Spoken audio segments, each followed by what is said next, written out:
Man-Eater pistols definitely needed the nerf they got in the 1.2 update. Even with that, they're still going to be a great tool in the Ogre Kingdom's roster, representing an excellent hybrid armor-piercing melee shooting monstrous infantry with fairly elite stats.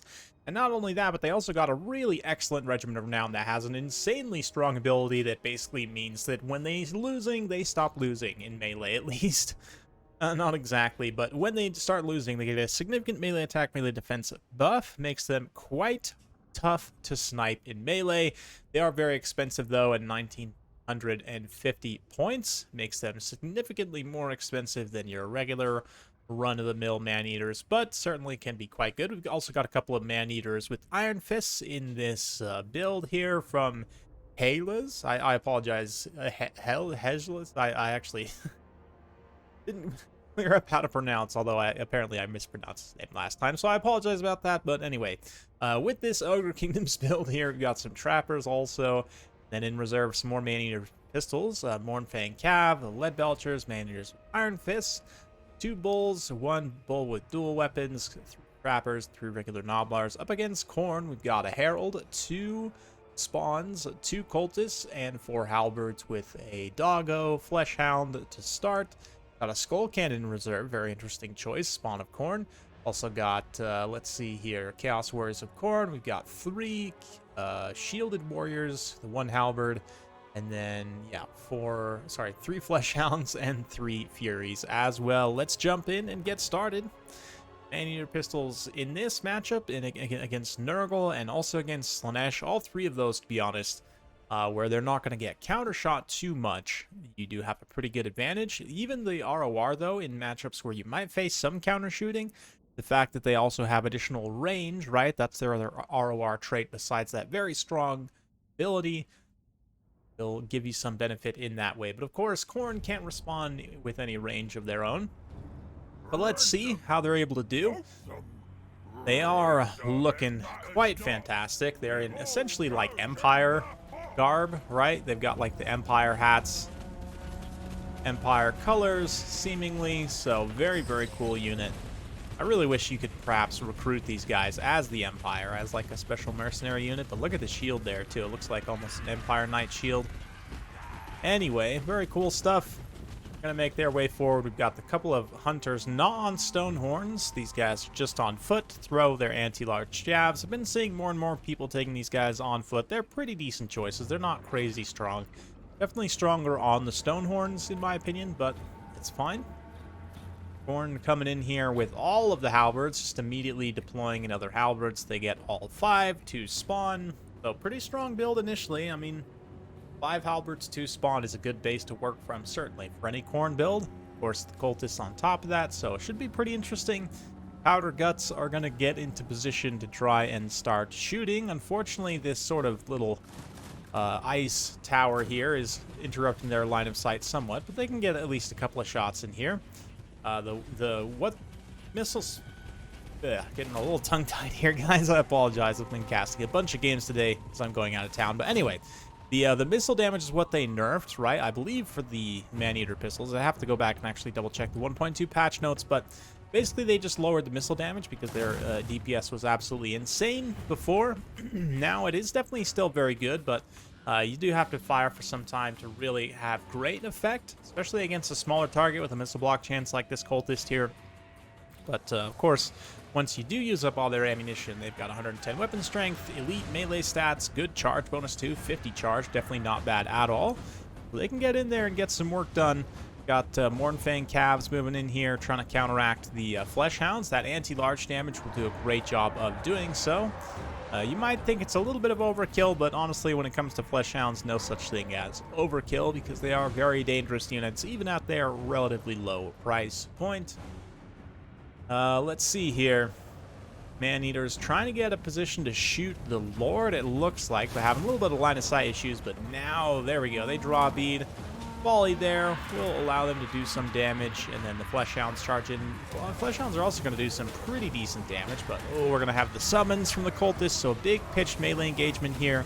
Hunters coming in to support with anti-large damage in melee as well, so will the Empire Ogres be able to hold out against this assault? Certainly the Noblars supporting, just eating a lot of the hits of the Bloodletters does help. Focus of Wrath, likewise, on Khorne's side, is going to juice up their melee attack. But the Powder Guts, once they start losing, their stats will go up. Yeah, 74, 76. So especially with that 76 melee defense, they're going to take relatively little damage unless they get like Leer Charge or something here. But let's keep the health bars up. We can watch to see how they're doing. More Man-Eaters with Iron Fists are in here. We've got an upgraded Pan's Pelt to give physical resistance and melee defense to everything in that area of effect.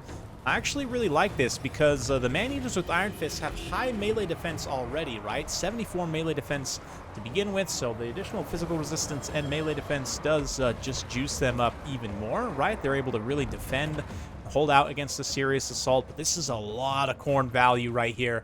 Like an extreme amount of Khorne value. So the Ogres are going to try and beat a little bit of a retreat there, capture this side objective, maybe split push the other side objective, and just allow Khorne to more or less have the center. Unfortunately, the Powder Guts are sort of caught up in this fighting retreat here. But it might be worth it to sacrifice one unit just to kind of charge back and hold the line as the others are able to filter through. Hunter may sort of unintentionally be doing so, and it looks like the Mournfangs came up. They're going to get a little downhill engagement to try and screen. Oof, man, they're so gigantic. It is honestly ridiculous, the scale of units in this game. Truly, well and truly. But got some more Noblars coming in. We got some more Man-Eaters with Iron Fists coming in as well. So this elite sort of AP counter push should be able to push Khorne's forces back here, allow the Powder Guts to get into a position to perhaps fire a little bit. They haven't generated too much value yet, so definitely need to be fighting more over the course of a battle to generate that value. But we do have some more Iron Fists, the Man-Eaters with pistols on the low ground. The Ogre Pistoliers here moving towards this objective. They can fire while moving, even though they can only fire in a forward arc, so like they can fire while advancing on a position, right, in terms of going directly in front of them. But anyway, the downhill engagement still going okay for the Ogres. They are sort of forced into a hotcakes against a bunch of halberds and spawn, which is really not an ideal situation for them to be in at all, by any means. Sorry, I had another little interruption there. Anyway, yeah, it's a little bit of a rough situation, but certainly the melee defense of these Iron Fists is helping them to hold out. But let's see. This Hunter managed to come back up and around, get on those Flesh Hounds, and at least contest the objective. This might pull a bunch of units back and away, but it looks like a little bit of Curse of Onrahair here. I mean, that's just as good as buffing your own melee defenses to debuff your opponent's melee attack, right? And certainly that will help in this sort of pitched battle here. Ogre is just slugging it out, tooth and nail, claw and tentacle. Just an absolutely brutal engagement, and unfortunately the Powder Guts are still mostly caught up in it without having generated that much value, but we'll see. It should do okay. The other Man-Eaters were able to get through with some trappers and actually secure this objective, so despite the fact that Khorne has such a strong force fighting here in the center, really they should be pushing these side objectives as well to try and dislodge the Ogres and actually win the fight. But right now, this big pitched engagement in the center is eating up a lot of resources on both sides, and that is playing in the Ogre's favor. Again, the longer they're able to hold out here, so even though they're not necessarily winning, that Pan's Pelt again coming in, big AoE buff to give melee defense and physical resistance. I actually really like this synergy with the Iron Fist specifically. That's like not something that I had necessarily considered or thought of, so that's why I love casting these games. I see synergies and sort of combinations of units and abilities and things that people will take and come up with that I didn't even think of, right? But it definitely makes sense. It's a buff blob of buff Ogres, right? That buff them up even more than they already are. Doing okay here. Powder Guts trying to push back the Cultists, and the Flesh Hounds came up and flanked Khorne, trying to objective camp a little bit here. But again, they're not really split pushing these side objectives like they need to. The other Man-Eaters just holding out. The Man-Eaters with trappers here, just a brutal combination of units be holding out together. A very nice kind of functional group here against Khorne especially. I mean, the Skull Cannon might come in and try and get some shots, but it's really not going to do too much, to be honest. And the same thing with these Furies. Like, they will easily get beaten back by those Man-Eaters with pistols. checking back in with the Powder Guts. They are getting eaten alive, sadly, by Flesh Hounds. Have only managed to eke out, I mean, pretty good value, considering what they were thrown into, right? The unfavorable situation they were in. They are actually pulling back some value here, so pretty good stuff there, and at the very least, tactically, them and the Iron Fists and this other blob of Ogre stuff just holding in this engagement here, keeping Khorne's attention focused away from the other objectives. That in and of itself has been tactically very, very good here. And you can see finally Khorne committing some more sizable forces to this side objective over here, but we've got some more Iron Fists just holding out, getting worn down by the spawn and the Chaos Warriors. No doubt they'll be losing that engagement pretty quickly, but it's all a matter of can they hold over here. Again, more Flesh Hounds pushing this objective, so Khorne finally getting the picture that they need to get out on these side objectives, but that does mean that they're going to start to run out of reinforcements to the center, at least ideally, right? Although we do still have some more bulls coming through. We've got 4 Powder Guts ready to go. They're going to come take some pot shots at these spawn here. And then we've also got this Hunter coming in. He's going to maybe get a rear charge. Yeah, looks like actually charge in on these spawn. Just try and interrupt them. Let the Gnoblars get onto the objective. Sounds like the Slaughtermaster just went down. Yeah, just got slaughtered by those Khorne Halbers in the center. So things all of a sudden looking pretty grim for the Ogres. They're perhaps at a risk of getting 3 capped here. Question is, can they continue to hold out? The other Maneater pistols in the distance there managed to pretty much pay for themselves on the first go around, which is nice to see. They might be able to come back and contribute a little bit more, but the Ogre's leadership definitely coming back to haunt them at this late stage. But for whatever reason, Khorne, I mean, I guess just because of the way their army's constructed, they can't actually push these objectives very quickly. Like the Flesh Hounds, really, and the spawns, because they have the speed, should just run out onto the objective while everything else fights what's left of the Ogre troops, because, I mean, just in terms of domination, you've really got to prioritize actually capturing those objectives. And like down here, this one unit of bulls, despite the fact they're not necessarily winning, again, they're trading well enough, and they're going to be able to hold out long enough. Once the Furies are gone, they might actually just straight up win this engagement against these Flesh Hounds there. So yeah, Khorne just a little bit over blobbing, so over-committing sort of resources onto one engagement, and as a result, the Ogres are able to just kind of hold on here, and again, not sending at least 1 or 2 of these units to come capture this objective while the rest fight is definitely a mistake. You only have so long, and I mean, yes, Khorne definitely could get a 3 cap relatively shortly.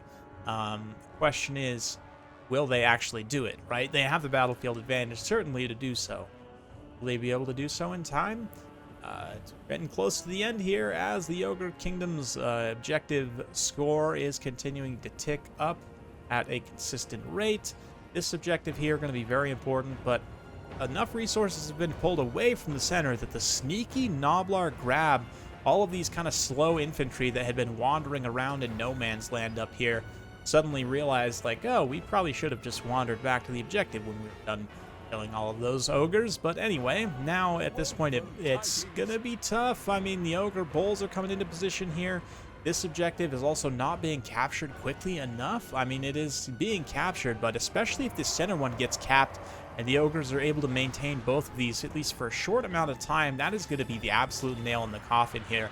Because no question, Khorne needs to 3-cap and 3-cap quickly. It does look like Ogres are able to get both of these objectives, and it doesn't look like Khorne has the speed to secure this center objective. We'll see. There are some Flesh Hounds rushing in here now.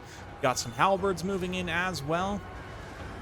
Gnoblars certainly going to face their doom here, no doubt about that. But the question is, how long will they hold? Their leadership just barely hanging on. These other 2 units, this Gnoblar gone, these dual weapon bulls fighting for the time being, but the Gnoblars, I mean, they're running for the hills, no question about that. But oh, Khorne actually does come in and very, very quickly capture this objective. So, oh man, it's going to be another super, super close game, guys. But it looks like, oh no,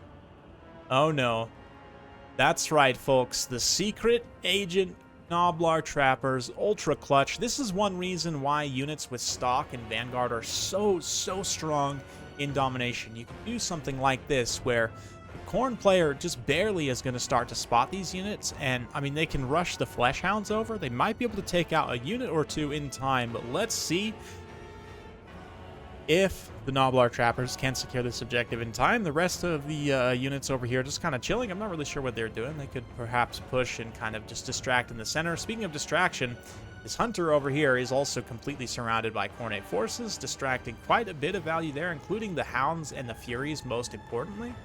But look at this. 2 Gnoblar Trappers nobly sacrificing themselves so that the others can capture. 2 units, I should say. Hundreds of Gnoblars, in reality. Trying to finish off the capture here, and they do manage to pretty much get it done. It doesn't look like the Khorne units are onto the actual objective at all. They might be just barely filtering through like a couple of unit models onto the objective now, but for the most part, the Gnoblars are able to hold them back. We've got more bulls being deployed rapidly over to this area, so just a quick re-secure, and that's all the Ogres need to take the win. So almost got 3 capped for the win there, but Halo able to come back, hold out for the win there, and ended up getting it done. The clutch Gnoblar Trapper sort of end game there, snaking those objectives. Very, very clutch play, definitely. Playing the objective is the way to win in Domination, right? And in terms of both these man-eater pistols, I mean, the 1 ROR being so expensive, a bit rough. Not having any healing to sustain them is rough as well. I mean, definitely with healing, they would have been able to fight a lot longer, but there is a school of thought that says, you know, why heal when you can prevent yourself from taking damage in the first place? And against Khorne, almost all that damage is going to come in melee, which makes sense why you'd want melee defense buffs, melee attack debuffs for your opponent to ensure your units just don't take those hits in the first place, right? But even still, maybe, I mean, the Hunters didn't end up doing that much. I might have cut one of them and maybe just brought the, what was that, the Pan's Pelt, and then brought a Butcher with the Troll Guts as well, just to have the 1 clutch heal for the expensive hybrid unit. But anyway, that's pretty much it for this. I don't have a lot else to say. On the Khorne side here, I mean, spawns do well. Generally, the value trade is pretty good. It's just the objective play, a little bit to be desired there, ends up getting outmaneuvered by the Ogres, which, I mean, you're playing a relatively kind of slow halberd-based build for Khorne, can happen. Definitely would help to maybe even take, like, the regular Khorne Warhounds, right? The 400 cost Warhounds do count as infantry for capture weight, so I like having 1 or 2 in reserve just in case for those quick objective captures. Like, maybe would have been able to swing the tide on tickets. But anyway, that's it for today. Hopefully you guys enjoyed. If you like this sort of content, be sure to like, subscribe, hit that bell notification. Every time I upload a new video, you'll be notified. Thanks again. We'll see you next time.